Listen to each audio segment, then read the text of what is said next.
Cathie Wood's Ark are famous for making these outrageous predictions about the future, which ultimately come true. From Tesla to Bitcoin, they are specialists at finding these incredible investments early. Well, recently, one of Ark's ex-analysts, James Wang, shared his thoughts on the most exciting investment around today, Ethereum. So in this video, we're going to hear the exact reasons why James Wang believes institutions will begin to adopt Ethereum soon, why the triple halving event could cause the price to rise even higher, and we'll hear the exact data that he's been using to back up his research. Okay, so let's get straight into it, and I won't make you wait. Let's jump straight into this first clip. James, you used to be an analyst over at Ark Invest, which I've always appreciated Ark's more nuanced take as to new technologies in this world. So from your opinion, where are we in Ethereum history? The first thing that Ethereum reminded me of, the reason why I kind of quit CeFi to join DeFi was really, it was so obvious that Ethereum was turning out to be a computing platform and a technology. And the most successful cloud computing platform is AWS. It's not a perfect analogy as I kind of dug into the details, but it does give you a sense of the scale and potential. AWS didn't start as a computing platform. It started as a storage platform. The first service it launched was a service called S3, for simple storage. And this is like one of the things that EIP1559 achieves, that it gives this kind of elastic block size, right? It's able to absorb more computation based on demand. I think this is just like the very, very beginning of building out a compute infrastructure. Right now, Ethereum itself hasn't scaled. To scale, it needs to go to ETH2. This is really an optimization for ETH1 right now. And that to me is how early it is, right? Right now, Ethereum, the amount of developers building on it is tiny. It's almost not visible compared to the number of programmers in the world. So for me, it's like Ethereum has made a very important software change that makes the system much more robust and self-regulating. But ultimately, like the really amazing applications that's going to be built on top have barely begun. We have like a handful of them. We have like Uniswap and Maker and Chainlink, but like the real ecosystem takes off when the value of the software above the ecosystem is worth more and more, takes up more mind share than the base layer itself, right? Nobody thinks about AWS today as a consumer. We just use Netflix and the bits just stream through like water, and we don't think about it. That's the moment of success, and we're like not even 2% there. That's why I'm so excited to like wait for that future to arrive. How do you think the narrative changes in a post EIP 1559 world for Ethereum? First, I'll agree with Squish that 1559 took longer to develop, but for good reason, right? The risk is now higher than when Ethereum was just a child. And it's funny because it took 3 years from Vitalik's first post to now, because it had this 3-year like debate and research in the public process of vetting out this idea, because you don't know if the idea is good, even if it's coming from Vitalik just with a post. And a protocol that is always like touting its process for vetting out like theory is Cardano, right? Cardano is like, we have this peer-reviewed process with university professors. Now, I will take a bunch of squishes in a forum debating each other, actually writing code over any bunch of ivory tower university professors writing peer-reviewed paper, because this is real skin in the game, right? You're building protocols that actually affect economic livelihood for yourself and for others in the system, and you're like affecting changes, whereas professors are like mostly in a zero-sum status game. So I think this 3-year process has been very healthy.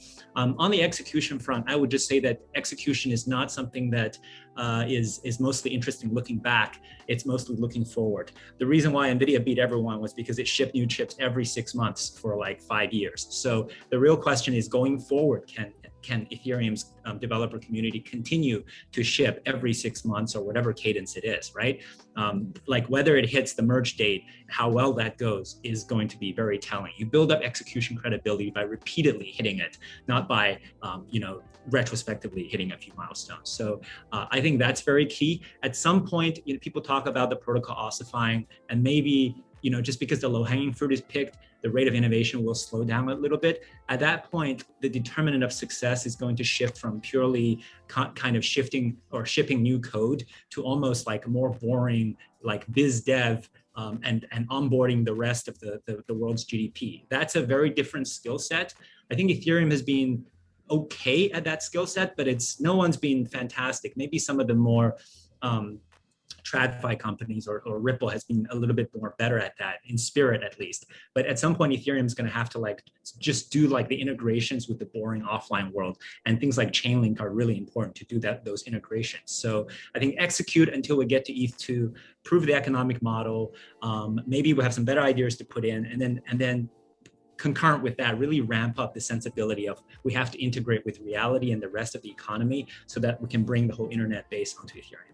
How is Ether a different asset from all the other assets we find in the crypto world?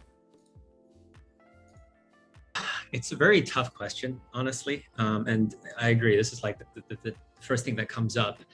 I think maybe the first point is to delineate between Bitcoin and Ethereum. And we've done this you guys done this many times over at Bankless, but essentially it's a difference between a very fixed value proposition with Bitcoin and store value, and Ethereum, which is call it moderate plus programmable software platform.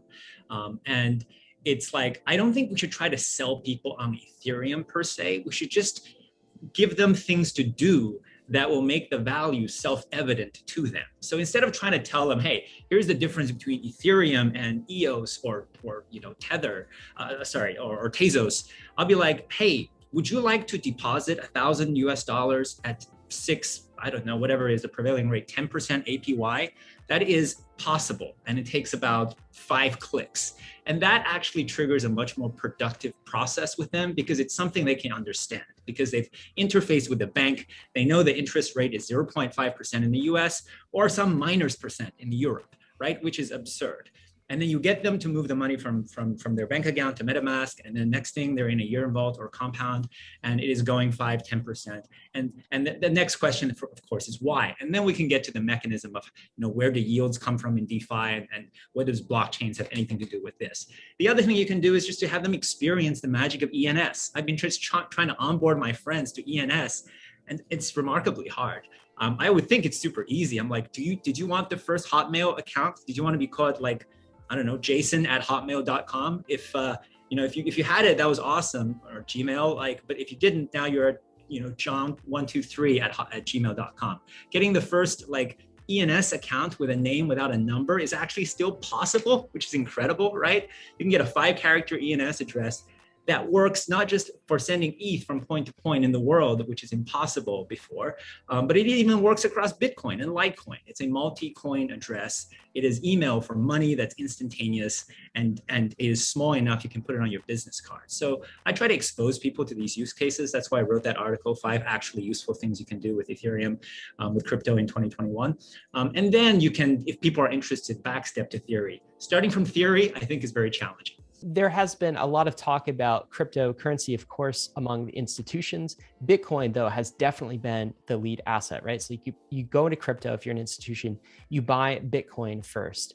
Does some of this narrative around EIP1559, the actual successful deployment, decrease of the execution risk, upcoming merge, does that change things? Are the institutions going to start seriously thinking about ETH as an asset to add to their portfolios and their balance sheet? What are your thoughts here, James? Yeah, at Ark, we were famously the first ETF to actually buy Bitcoin exposure through GBTC 2015. And definitely the store of asset narrative has been the driving force behind that, because it's so easy to understand, right? Digital gold. I don't think 1559 itself is the biggest catalyst for institutional adoption. I think the one is just the one they can most easily understand, which is the search for yield, right? Ethereum is unique. Back to David's question, what's unique about Ethereum versus everyone else? Ethereum is the only one that is that has apps. When you care about computer system, you don't care about the one with the most elegant design or whatever. You care about the one that has the most applications.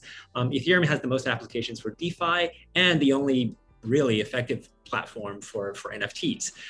So that's very important. And when institutions look for yield, the most natural place to go is Ethereum, because all the top DeFi protocols are on Ethereum. And secondarily, when the merge happens, Ethereum itself becomes a proof of stake blockchain, which whose tokenomics basically generates yield, right? The staking rewards is a form of yield, and that is completely understandable.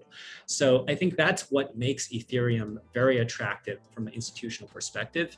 And once you can express yield, like that plugs in so naturally to so many of the products that exists in kind of CeFi banking, any kind of borrowing, any kind of lending protocols, like they can plug into Ethereum, the whole DeFi ecosystem as a source of capital. That to me is like far more exciting than there's a fixed pile of money for gold. How do we divide it between gold and Bitcoin? Okay, so there's a lot to unpack there, but for me, what really jumps out the most is this debate between Bitcoin and Ethereum. As I've said many times in the past, I personally hold both. Why? Well, because as much as we can debate which one is better as an investment, the truth is nobody really knows. You'll often have times where Bitcoin outperforms Ether for 1 month, and then the next month, Ether jumps much quicker in price. For me, the diversification benefits offered by holding both are simply too strong.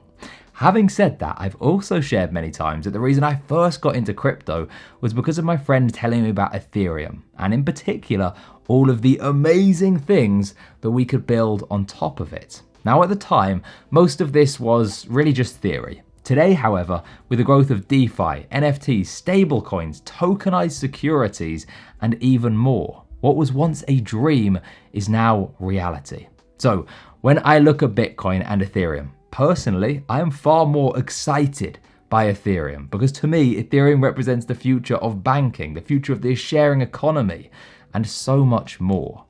Bitcoin, on the other hand, fulfills a more simple role as simply being a store of value. But here's the thing, the largest store of value in the world today is gold, and gold is worth around $11.5 trillion. That is a huge market. So yes, Ethereum may be more exciting in the sense that more can be built on top of it, but the potential ceiling for Bitcoin is also ridiculously high because the market it threatens to disrupt is one of the largest markets in the whole world. And the other thing is institutions. Let's be honest, we all know it's only a matter of time before the largest institutional investors in the world are buying Ether. After all, this is the birth of a brand new industry, and the smaller institutions, they're already buying it. However, most institutions are going to begin by just dipping their toes in the water. And in the case of crypto, that means first buying the oldest and most secure blockchain around, which is of course Bitcoin. So all in all, I'm definitely much more excited and interested by Ethereum and Ether. I also think that it might have a brighter future than Bitcoin. However, I still hold Bitcoin in my portfolio for 3 main reasons. Number 1, the diversification benefits. Number 2, the market Bitcoin is attempting to disrupt is gigantic, which means a high potential ceiling for Bitcoin's price. And number 3, in the short term, I believe institutions will continue to focus more on Bitcoin than Ethereum. Now, I don't get sucked into the maximalism arguments for Bitcoin or Ethereum. I truly believe both offer something unique, and so I hold both. But those are just my thoughts, and I'm interested to know what you think. Do you agree with me or do you disagree? Let me know your thoughts in the comments below. Thank you for watching, and I will see you again very soon.